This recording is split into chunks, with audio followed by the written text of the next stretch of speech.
Alhamdulillahi wa kafa wa salatu wa salamu ala nabiyyina al-Mustafa wa ala alihi wa sahbihi wa man wala. Emma ba'd, Allahun azza wa jall e falenderojmë për ti falë dhe ndihmë kërkojmë, kurse salavatet dhe selamet Muhammed Mustafa sallallahu alaihi wasallam ja dërgojmë. Të nderuar, assalamu alaikum wa rahmatullahi wa barakatuh. Sot përmendëm momentin kur Muhamedi sallallahu alaihi wasallam bën shpërndarjen e brigadave. Dhe në çdo brigadë përcakton një komandant, një udhëheqës i cili do t'i pri asaj brigade. Dhe gjithë kjo ndodh në vendin Dhitua, një vend i njohur në Mekë, në afërsi të Qabës, ku Muhamedi sallallahu alaihi wasallam paraprakisht në një distancë të konsiderueshme prej Qabës bën këtë stacionim në vendin Dhitua që të i ndan brigadat dhe të i përcakton komandantët e që njëkohësisht mekelit të shohin se është duke u afru ushtria islame në Mekë dhe që ata të vetëdijsohen me një realitet të ri e të dorëzohen e të mos ndodh asnjë gjakderdhje në brendit të Mekës. Ky ishte synimi kryesor i Muhamedit sallallahu alaihi wasallam. Qëllimi ishte prej së largu me u tregu atimve se është ardhur një forcë e madhe. E që ata t'i dorëzojshin dhe t'i dorëzonin shpatat e tyre, e që në Mekë mos ndodhe asnjë përleqje dhe ballafaqim mes dy palëve. Një synim fisnik i Muhamedit sallallahu alaihi wasallam, një qëllim larg pamës, si e se me çdo formë dhe mënyrë të ruan shenjtërinë e Mekës. Qëllimi kryesor dhe final ishte që të ruhet shenjtëria e Mekës. Megjithse realiteti i ri ishte duke ndodhur, Muhamedi sallallahu alaihi wasallam nuk e përjashtonte edhe mundësinë që të i merr gjitha masat preventive vetëm e vetëm në Mekë dhe në rrethinën e Mekës të mos ndodh asnjë farë përleshje mes dy palëve. Dhe Muhamedi sallallahu alaihi wasallam në krye të brigadës më kryesore e përcakton Khalid ibn Walidin radhiyallahu anhu. E përcakton këtë komandant strateg dhe zaten atë pjesën më të rëndë dhe më të vështirë të organizimit të kësaj brigade e alen pikërisht këtij strategi dhe largpamësi dhe i thot Khalidit radhiyallahu anhu ti me brigadën tënde mos u ndal derisa të më takosh në Safa. Dhe i tha Khalidit ibn Walidit ti do të jesh ka pjesa e djathtë e ushtrisë islame dhe do të mbash pjesën e djathtë të Mekës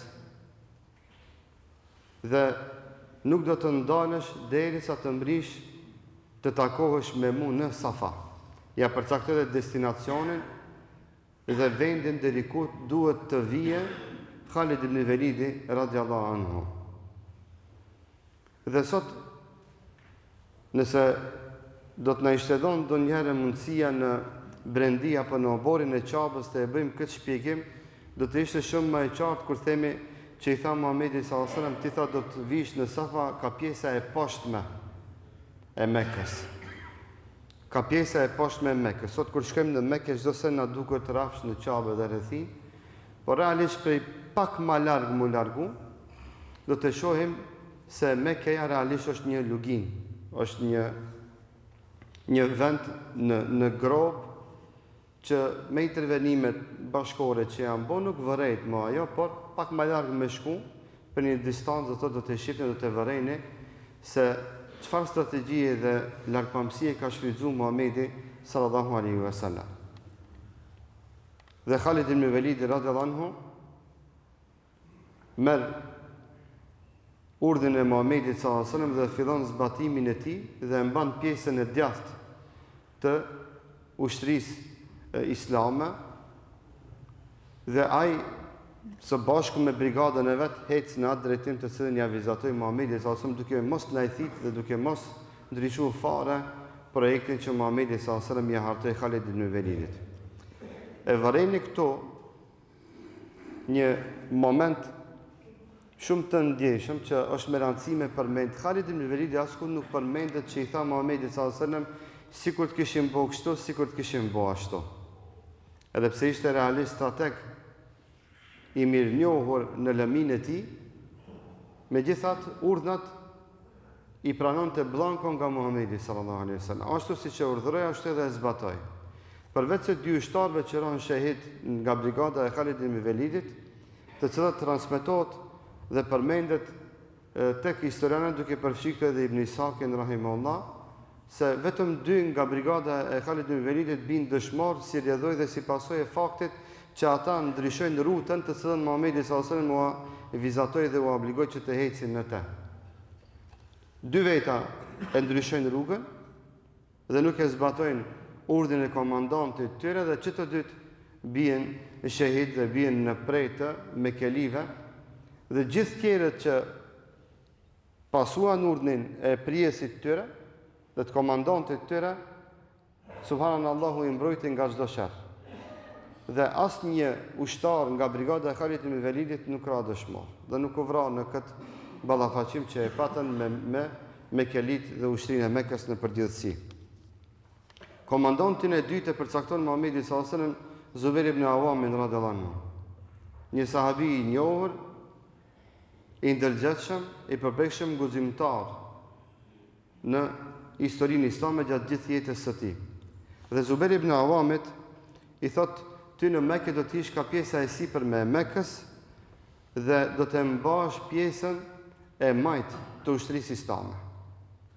Khalid ibn Velidi thot ka pjesa e djathtë, ati thot ti do të ecësh ka pjesa e majt. Dhe i thot Zubair ibn Awamit, thot ti kur do të mrish në vendin El Hajun, aty do të ngulish flamurin tënd dhe do të bësh një tent dhe aty ke me qëndru. Dhe aty ke me qëndru në Hajun dhe nuk do të lëvizish nga ai vend. Dhe Zubair ibn Awami ishte pikërisht personi i cili e mbante në dorë flamurin e pejgamberit sallallahu alaihi wasallam dhe privilegjoi me këtë privilegj Muhamedit sallallahu alaihi wasallam, që deri në ditën e gjykimit kur përmendmi në çlirimin e Mekës këtë betejë, përmendmi se Zubair ibn Awami ishte personi i cili mbante në dorën e tij flamurin e pejgamberit sallallahu alaihi wasallam. Dhe Ebu Ubejde, komandanti i tretë i brigadës së tretë dhe kryesisht organizimi i brigadave në çlirimin e Mekës ka qenë në 3 brigada.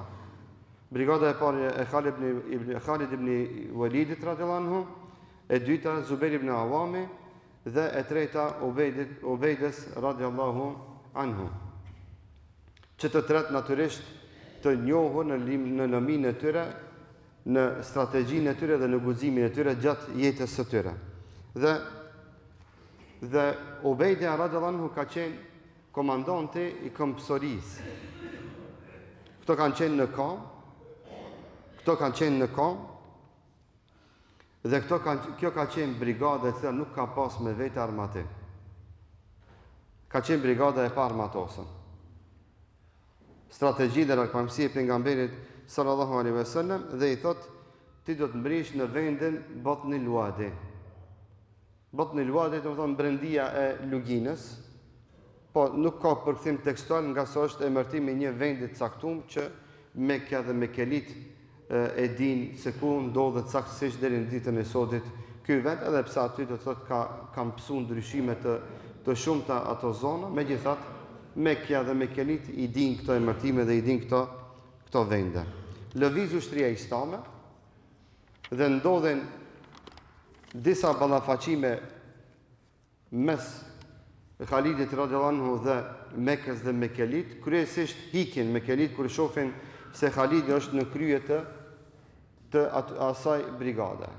Shkaku se deri pak vitesh Khalidi ka qenë komandanti i Mekelive dhe ata e dinin shkallëtësinë e tij dhe strategjinë e tij në zhvillimin e betejave dhe përleshjeve që i kanë pas të kaluarën së bashku me të. Dhe kur e shihnin Khalidin ibn Velidin, atë një pjesë e madhe prej tyre largoheshin dhe mbylleshin në shtëpitë e tyre. Dhe ky ka qenë qëllimi kryesor i pejgamberit sallallahu alajhi wasallam. Dhe jo rastësisht rrugën më të gjatë për gjithë këtyre komandantëve ka Khalid ibn Velidi radhiyallahu anhu. që i thot dhe të vish deri te kodra Safa. Aty në Safa kemi mprit. Dhe aty në Safa i thot Muhamedi sallallahu alaihi wasallam do të takohemi. Dhe ja e pjesën e djathtë të Mekës, apo më mirë thënë të ushtrisë islame, që ai me brigadën e tij atë pjesën më senzitive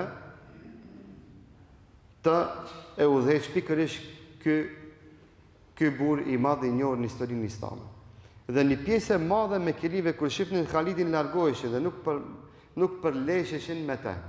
Se rrugës kishin pas dalë në prit me kelit, dhe këtu dhe t'i përmendme edhe brigadën e cila është në udhëheqjen e Ikrima ibn Abi Jahlit, Ikrima i biri i Ebu Jahlit, që ishte një kriminal i njohur në Mekë, i cili mblodhi me vete njerëzit më të ulët dhe më të këqit të Mekës, me qëllim që me dalë dhe me u ballafaqu me ushtrinë islame, se ky mendonte se Allah e ka atë forcë dhe atë fuqi që të ballafaqohet me ushtrinë islame dhe të ndalë këtë projekt shumë vjeçar të cilën e hartoi Muhamedi sallallahu alaihi wasallam, por natyrisht gjitha këto plane dhe planifikime atyre do të dështojnë.